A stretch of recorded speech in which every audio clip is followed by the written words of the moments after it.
Welcome back to Primary Source China Investment. Peng Guo and I are here this week with show P4, and we're going to talk a little bit about China and U.S. protectionism and the investment strategy that clients should be looking at. This week, the NPC, the National Party Congress, is meeting, and while it's become somewhat of a parlor game to speculate on the guest list, we think it's more profitable to focus on the actual policies and actions that are taking place. What started as a tariff war between the two largest economies has morphed into an ideological conflict.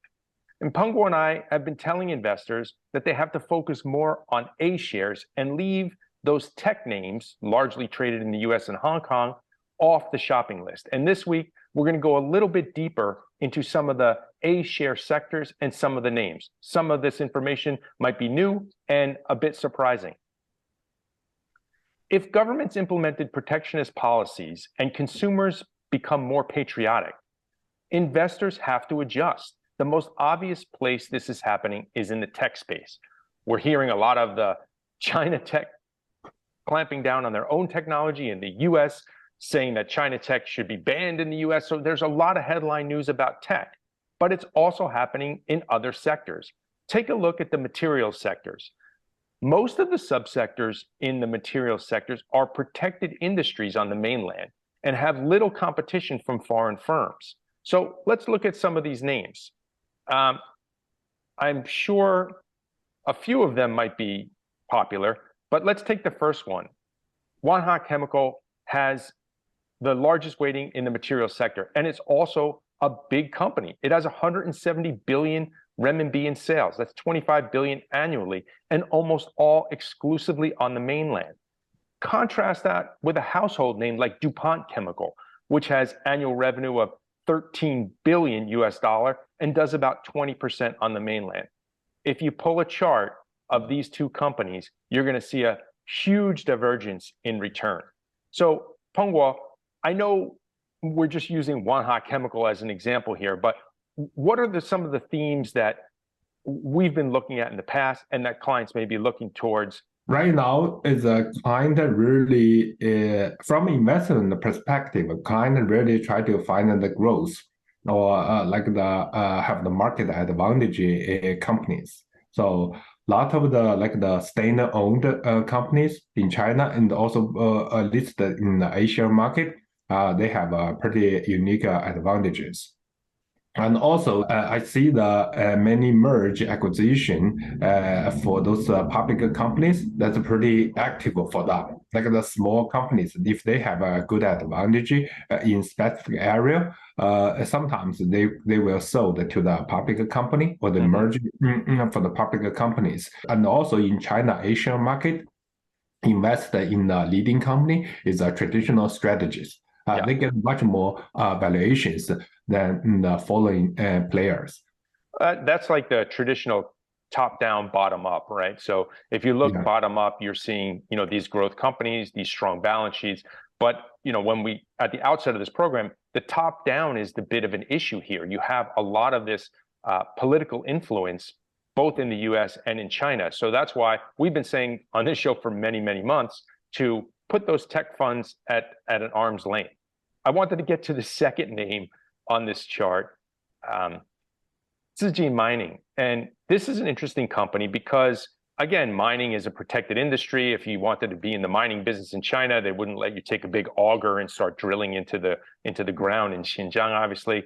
But you can contrast that with a popular company called Glencore. It's a household name. It's got annual sales of 250 billion. And they do have a presence in China, but it's limited to sales and marketing on the mainland. If we look at Zijin Mining, 260 billion renminbi in sales, 38 billion US dollar. And if you pull a 5-year chart of this, you might be shocked. You can even buy Zijin Mining in Hong Kong. So again, to the point here, these big names in these core industries are where investors should be looking to allocate to China. Now, Peng Guo and I aren't going to do all your homework for you, but there are some other names and some other industries that investors can look at. Healthcare, we've talked about in the past, and the industrial names. You'll probably find a lot of big SOE with great balance sheets and big growth.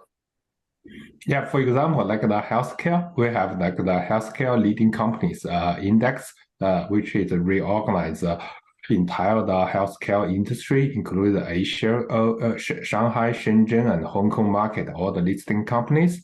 We realize that the current categorized is not professional for the investors. They are pretty rough and unclear, and they doesn't understand what they really mean in the medical industry. So it's definitely the performance is much better than all the current medical indices. Peng Guo's point is accurate here, because if you look at some of the names that are considered healthcare, they're going to be medical devices, some technology, some hospital groups. It's really a hodgepodge. So understanding what's in that sector is important. And finally, some of the industrial names, and one that's come up on this show a lot is CATL, but also there's energy companies in there. There's construction companies and power companies in there. These are companies that are not going away and face little competition on the mainland.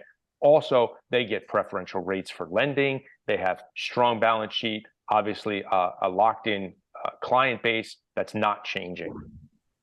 Yeah, I just realized many people doesn't understand at the sector level for the China. They always know CS 300. That's even not care the CS 500 Yeah. at all. Which Right. Right. And just for our viewers, remember, the CSI 300 is the first 300 largest companies, and the 500 is the next 500. So it's not the 300 plus 200. It's take away the 300, the next 500. That's exactly right. Yeah. So that's really it's really mid cap. It's really mid cap. Yeah, I think from asset allocation perspective, really sector allocation is much more important than the general broader index. So I think it should get the related product and do better job for those allocations. Right. I think the big message this week is really focus on A shares, because there's not a lot of focus on A shares from foreign investors. They're looking at very blunt instruments to gain exposure and not really sure what you're getting within that exposure. Well, we're going to leave it there for show P4. Thanks for tuning in, and we'll see you next week. Thank you.